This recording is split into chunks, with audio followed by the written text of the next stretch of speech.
All right, everybody, welcome back to another episode of Ole Miss After Dark. Me and Hitch are back with you once again to wrap up the weekend here. Unfortunately, the Rebels basketball season ended on Friday night in the Sweet 16 against Michigan State after a hell of an effort from the Rebels on the hardwood. And then we had a Thursday, Friday, Saturday series that was all wrapped up by late Friday night due to a doubleheader with the weather coming in this past Saturday. So they played two on Friday. And then we'll get to our players of the week. Hitch, how you doing today, bud? Good, man. We um, just saw each other. Got together, got to hang out late last night, and Yeah. uh, hey, we about to talk about the Rebels. I think a lot of good things happened in that Florida series, Yeah. and got some thoughts. So yeah, I'm ready. Well, good. Well, before we get to that, real quick, let's touch on this basketball team. Both the men and women got put out in the Sweet 16 on Friday night. Just on the men's side, real quick, just kind of your overall thoughts on the season. I thought it was, obviously a success getting as far as we did. Chris Beard did a heck of a job with this roster. Players obviously really like playing for him. Just what did you see Friday out of this team? Yeah, I mean, I thought that we did everything that we needed to do to win, except for Jason Richardson's kid can flat out play. Yeah. And I mean, it really felt like there in the second half that I'm not going to say he took the game over, but like if they needed a basket, he got a basket. Hmm. And every time, and so it was fun to watch him play. But I mean, really, when you look at the numbers, like there's one big number that stares out at it, and it was the free throws, right? It was like, Hmm. and it wasn't us missing free throws. It was like what was it was we were 9 for 10 from the line, and Michigan State was Hmm. 19 for 22. And so that's a pretty big number there. Not saying that it was called different one way or the other. It's just the fact that maybe we fouled too much, and they didn't foul us. But yeah, I think Well, we did everything that we needed to win, and it just didn't pan out right. Like we just fell short. yeah. Yeah. Michigan State was seemed to be far more aggressive, more consistently than we were. That probably is what attributed to the big discrepancy in fouls. I didn't think it was anything egregious one way or another from a foul standpoint, outside the fact that Michigan State obviously got a lot more called for them than we did. But that was more of a style of play, I thought, than anything from the officials. But I kind of echo everything that you just said. We were talking about it over here during our little get together last night. I was asked about the game and what I thought about it, and kind of the same thing. We did everything that we needed to do to win. We held our own on the glass. That was a big one. We needed to rebound, and we did a really good job of that, particularly early in that first half. And just come down to who was going to make the plays at the end of the game to win. And Michigan State did there in the last minute and a half, and we didn't, right? Down by two, Padula gets a drive to the basket there, and it's a good contest by Michigan State. Their guy rotated over and was able to contest the shot. Padula still got it up and hit off the rim three times, came off and right into their arms, and then that started the free throw shooting contest where they were able to wrap it up from there. So just came down to Michigan State making one more play than we did there at the very end, and they were able to stretch it out to a two possession game with free throws. And then, like all great teams do, we come down and hit a three at the buzzer to cover the spread. So, all in all, it's just kind of what you expected out of the Rebels. But it was a hell of an effort. Thought they were going to get it done there for a while. And like I said, come up just a little bit short. So, hell of a season. Pretty excited about next year, see what kind of roster Yeah. Chris Beard and his staff are able to put together. But one thing's for sure, he's here to stay. That's obvious. He's going to do great things here for Ole Miss basketball. So it's going to be exciting to see them next year. So congratulations to the men and the women on great runs this year. Like I said, women getting put out in the Sweet 16. Obviously, Yo has that program going in the right direction. You've seen that Mm-hmm. for the last few years now, and she just keeps continuing to build this thing. And we've become a staple there in the NCAA tournament on the women's side, and look like they're going anywhere anytime soon either. So congratulations to both of them. Let's go ahead and dive into baseball real quick, Hitch. Like I said, 3 games over 2 days with the doubleheader on Friday. We'll start with the Thursday night game, though.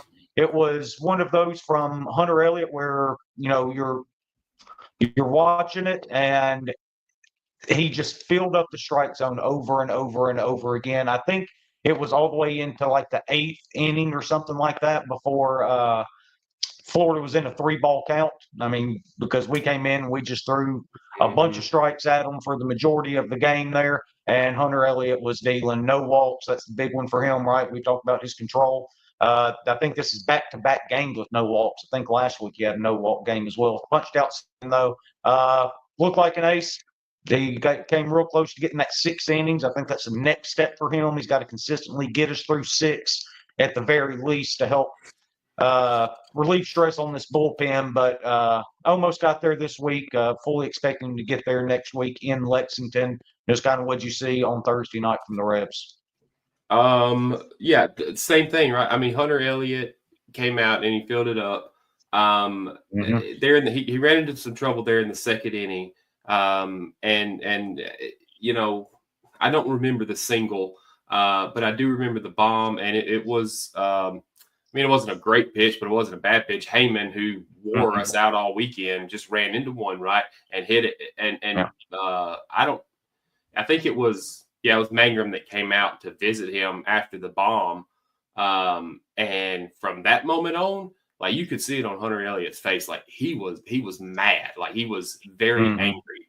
And from that moment on, it was done. Like, okay, you're not going to get anything else, and they didn't. So yeah, I think Hunter Elliott really solidified himself as a person, as a pitcher on Friday night that other teams, right, are going to talk about when, you know, it's like, hey, I'm going to go see Hunter Elliott pitch, or, you know, whatever.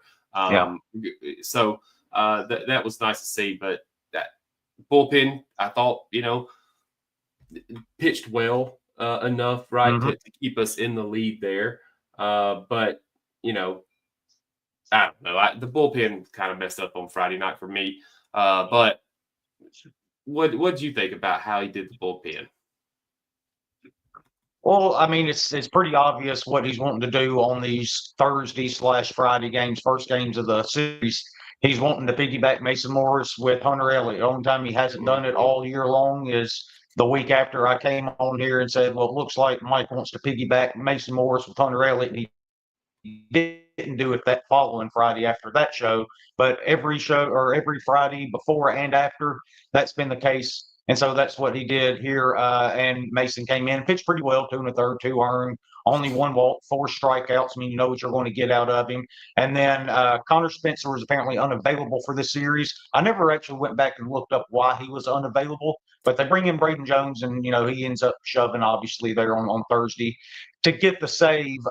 But, you know, this bullpen, we talked about it last week and the week before, that there are so few arms you really trust to run out there. Losing a guy like Connor Spencer, him not being available on the back end of that bullpen, kind of pushes everybody up a little bit, and that's where you're going to run into trouble over a 3-game span, which is what we ended up doing by the time these games Friday were all said and done. Oh yeah. I mean, you knew that they on Friday with the doubleheader, it was, you know, an empty bullpen, empty your bullpen, you know, type of day. Yeah. No, I get it. I like Mason Morris, you know, following him. You know, I think even though Braden Jones gave up the home run yesterday or whatever, I mean, he looked really good on Thursday night. And I'm with you. I don't even know if I knew that Connor Spencer was unavailable until Richard Cross said it Friday, maybe. Like, and so I remember thinking, why didn't he bring in Connor Spencer, you know, the first game 1? But when Braden Jones kind of mowed through them really quick, it was like, oh, well, Mike's playing the hot hand here. Like, Braden Jones has been pitching really well. But, you know, we need to look in and see what's going on with him. I hope it's not a serious injury. That'd be bad. Yeah, I hope not. Again, I would assume if it was something too serious, we would have heard about it by now. But Mhm. who knows? As soon as something comes out, and maybe something has come out. Full disclosure, me and Hitch were not looking up anything Ole Miss baseball related yesterday. So if it came out yesterday, then we just missed it. So bats did all right though. Ended up accumulating 8 hits total. Florida ended up out hitting us by the time it was all said and done. But the one thing that this Ole Miss team does really well, and they continue to do really well, is draw walks through 13 walks on Thursday. You got multi-hit games from Mitchell Sanford and Braden Randall in this one. This one had that really scary collision right there in the first inning between Sanford and Chang when they were diving for that ball there. Sanford initially came out and then came back in the following inning, and then Chang came out. A couple innings after that, I think it was. Mhm. You could tell he was very uncomfortable swinging the bat, and that was the last time we saw him. I was wondering if maybe it didn't happen on that play where he went to backhand there deep in the hole at short, and he went to throw it to first, and his foot slipped out from under him. Maybe him. I was wondering if maybe something pulled there when that happens. It wasn't long after that he was coming Yeah. out of the game when he showed that discomfort at the plate. Yeah, I mean, you could tell that at the plate he wasn't comfortable. Yeah, he was grimacing towards his rib cage areas. That area right there. Every time he would take a swing. So, but the Rebels do get it done there on Thursday night, winning 7-5 and setting up a doubleheader on Friday. And the first game Friday was at 3 o'clock. It was a long day for Rebel fans on Friday. The doubleheader and then the two Sweet 16 games. And this was a really fun game to watch. Rebels were in a hole early in this one though. Pitch Riley Maddox really struggled to locate his pitches and finished with 3 walks and only 1 strikeout in an inning in a third. Seemed like he had trouble getting the ball down. Everything was elevated, everything was lifted, and we know that's not somewhere Riley Maddox uh, is going to be very productive at if he's living up there. And he wasn't first game Friday. No, I mean for sure, and this is a couple outings in a row that he's been roughed up. And yeah, nobody has more Riley Maddox love than I do, and love to watch him pitch. But we were talking this weekend. It's like after the performance Walker Hooks had on Saturday, right? Like, is it time to kind of make a change there? And my reasoning or thought behind that is, it really feels like Riley Maddox has gone back to being like a 2-pitch pitcher, where he's not using that changeup. I mean, he is a little bit, but I don't know. It just feels like one turn through the order, he's pretty good. But once that second turn, hits, it's tough, or he starts having more and more trouble. And part of it is that fastball being up, right? I mean, 1 ground out. He had 1 ground out. That's a wild number. That's the wildest number on his stat sheet when I look at it. It's like he had 1 ground out. Yeah. But yeah, I don't know. Maybe find him, in the back end of the bullpen, right? Because he can be effective in the bullpen, right? We saw that earlier in his career, and so maybe look at that. But yeah, I don't know. He's scuffling right now, and with this gauntlet of a schedule that you got coming up, you want to take, if you want to win series, right, you've got to trust that your starters can go out there, right, and do enough for you to win, right? And he hasn't the past 2 weeks. Yeah, absolutely. To your point, Walker Hooks did come in. Ryan Rodriguez got the final 2 outs in the second inning there to close that one out. And then Walker Hooks comes in, and the freshman was incredible again. 3 1/3 innings, 3 hits, no runs, 1 walk, 7 strikeouts.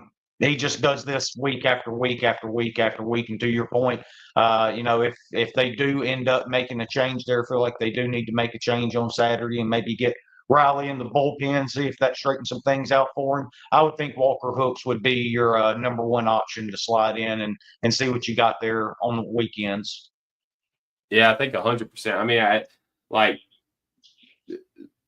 the spots that Mike has used him in and how he's used him, and the performances that Walker Hooks has had. Yeah, that tells me he should be the guy if we're making a change there. Yeah. Yep, absolutely. And he actually threw more pitches in this game than anybody on the team. He had 58 pitches through those 3 1/3 innings. That'll end up working there if you can keep a pitch count, around that area, then you're going to be okay, especially for, as we said, a true freshman that is just now getting his feet wet in the SEC. But he's getting thrown in there, and he's performing so far.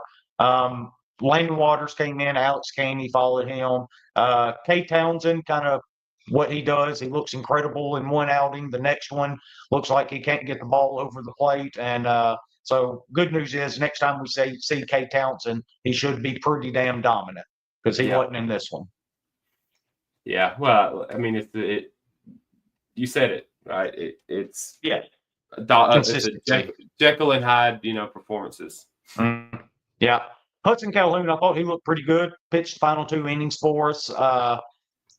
Did give up 2 runs, but 2 strikeouts, only 1 walk, 27 pitches across those 2 innings. I thought he looked pretty good. That's a guy that I still look for us to keep putting in ball games and eating up some innings for us. I think he's proved that over time that he can handle, at least some kind of role out of this bullpen to help us out a little bit. Offensively, we really broke out here, and this was the game where Florida hits that grand slam to go up 5 right in the 8th inning, and the whole taunting thing towards the Ole Miss dugout after that. And that really seemed to light a fire under these bats when we scored 5 in the final 2 innings here. And you just look up and down the lineup: Mitch Sanford 3 for 3, Luke Hill 1 for 4 with a walk, Isaac Humphries 1 for 4 with a walk, Will Furness 2 for 4. Guy had another big weekend there at the plate. Austin Fowley 2 for 4, Braden Randall 1 for 4. Udermark 1 for 4. I thought Udermark looked pretty good for the most part this weekend. Seemed to make a little bit more contact.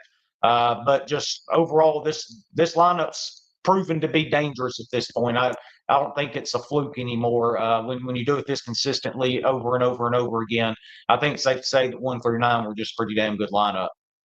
Yeah, I mean, Judd had one really, really bad at bat that I can remember. But outside of that, he hit some piss rockets. He did. I mean, there was one where it showed the replay, and before the guy at third could react, the ball was fine. Yeah, that's wild. Hudson Calhoun, right? I think he did an incredible job. He comes in to clean up a mess, right, and ends up giving up a home. He ends up giving up the grand slam, but that clears the bases, right? And then from that moment on, he wasn't rattled, he wasn't shook, right? He got the next 6 outs, and I mean that. What he did on the mound is just as important as the offense when coming back to win this game. But yeah, man, the Lawson kid hit the bomb, right? Turned to the dugout, said some things, but they had been chirping right back and forth anyway. And so I don't have a problem with him doing that. Whatever, great. Or not Lawson. It wasn't Lawson. It was somebody else at the bottom. Anyway, Shelton, wasn't it? Great. Yeah. Yes. Great. I'm glad that you hit your bomb, right? But just know that you're opening yourself up. If you're gonna talk it, you're gonna have to listen to it back if it comes back on you. And man, that was a fun baseball game to watch, right? It was a fun series to watch all around because it really felt like a punch after punch. It was just going back and forth the whole weekend. A heavyweight fight of sorts. Yeah, it was a really fun series to watch. But yeah, the offense really turned it on there in the last 2 innings and was able to come. We were down 4, right? We were down 4 going into the 8th, I think.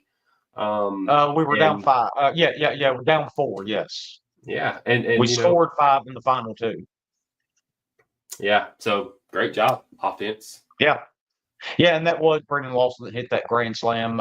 Shelton was on base. That's what I was thinking of there. So that was Lawson with the grand slam there. Right. Rebels end up taking game 1 of the doubleheader 10-9 to wrap up the series there, and we're going for a sweep here in the nightcap on Friday. And I was pretty sure we were going to end up getting this one, Hitch. And boy, you talk about a bullpen really letting us down here at the end. I thought it was interesting. There was a quote or something from Austin Fowley where he knew that he thought they had Braden Jones's pitches, and that's why they were able to tee off on him so well. Did you see that as well? Well, when you told me, like that's when I Hmm. heard about that. But I mean, it makes sense. I mean, they just saw him right the night before. Yeah. Um, you know, I don't know if that's what it was or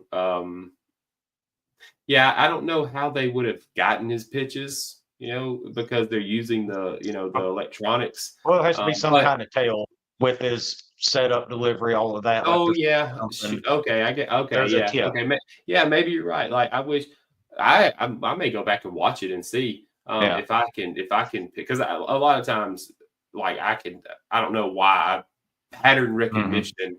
I'm very Yeah. good with like pattern recognition and like so I will pick up on if a guy's like slowing everything down when he's throwing his changeup, or Hmm. if he is coming from a different arm slot when he throws a different pitch. And yeah, I may go back and look at that, but yeah, I'm with you. I really thought that this game we were going to sweep here, and it's just unfortunate Hmm. there that the bullpen we couldn't hold on to it um, like we did the previous 2 days.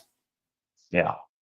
Yeah, but some encouraging things out of this game, though. One of them, Patrick Galley come in for two-thirds of an innings in relief of Mason Nichols, get us out of that fourth inning there. Looked really good again. I mean, we say it over and over again, so we'll just repeat it one more time.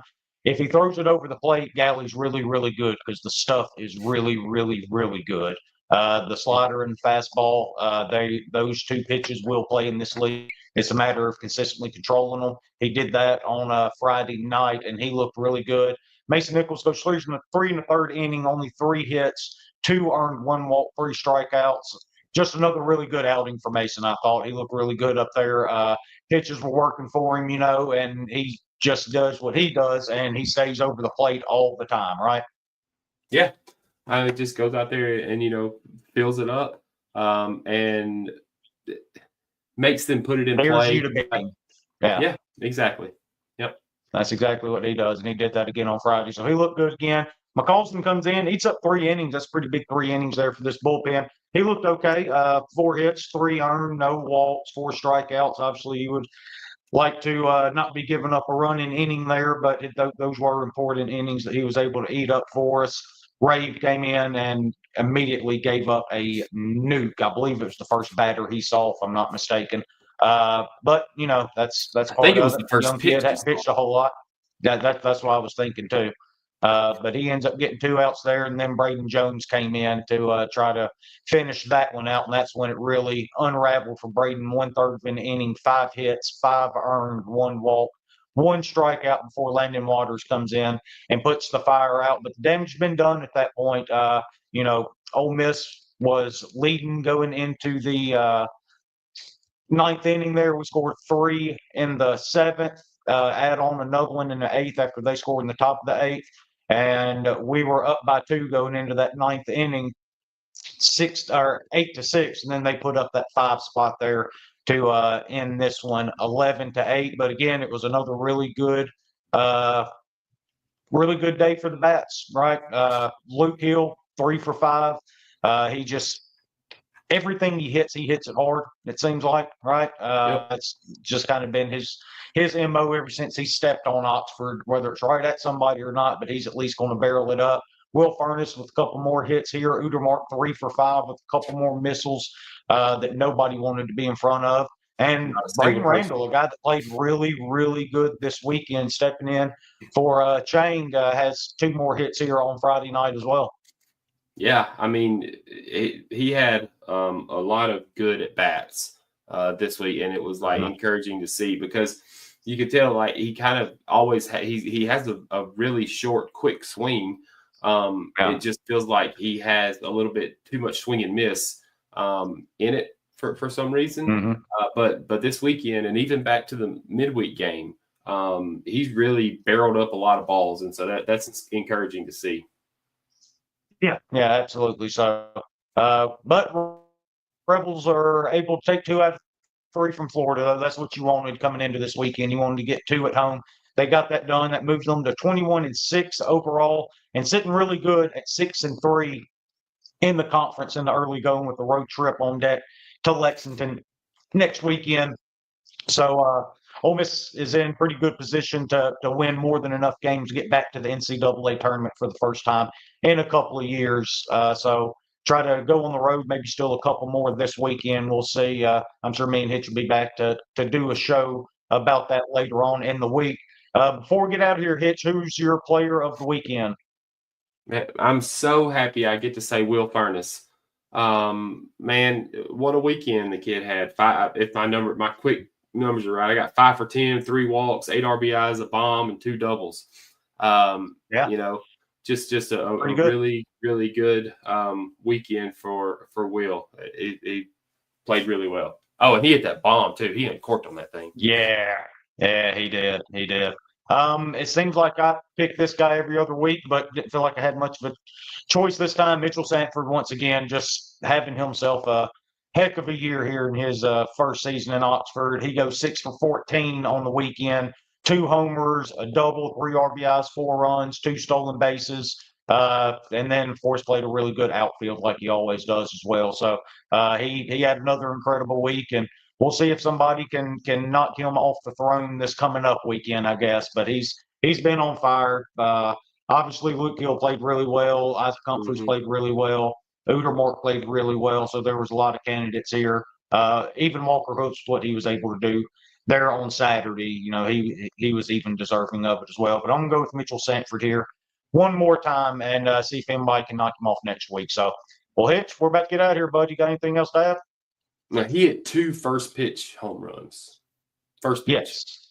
It was it's so fun to see when a pitcher comes into the game, throws a pitch, and it's gone. I don't know, it's fun. But yeah, no, other than that, I'm good, bro. I'm just looking forward to going to Lexington and whipping Kentucky's ass. Yeah, it's going to be fun. Rebels play again on Tuesday night against Jackson State at 4 o'clock. And then, as we said, start a series in Lexington. This is another Thursday, Friday, Saturday series against Kentucky this coming up weekend. So we get back-to-back weeks of starting on Thursday. So keep that in mind as well. So, all right, Hitch, well, I'll holler at you later, bud. And maybe we'll hop on here and do another one here, maybe midweek, something like that. All right, man.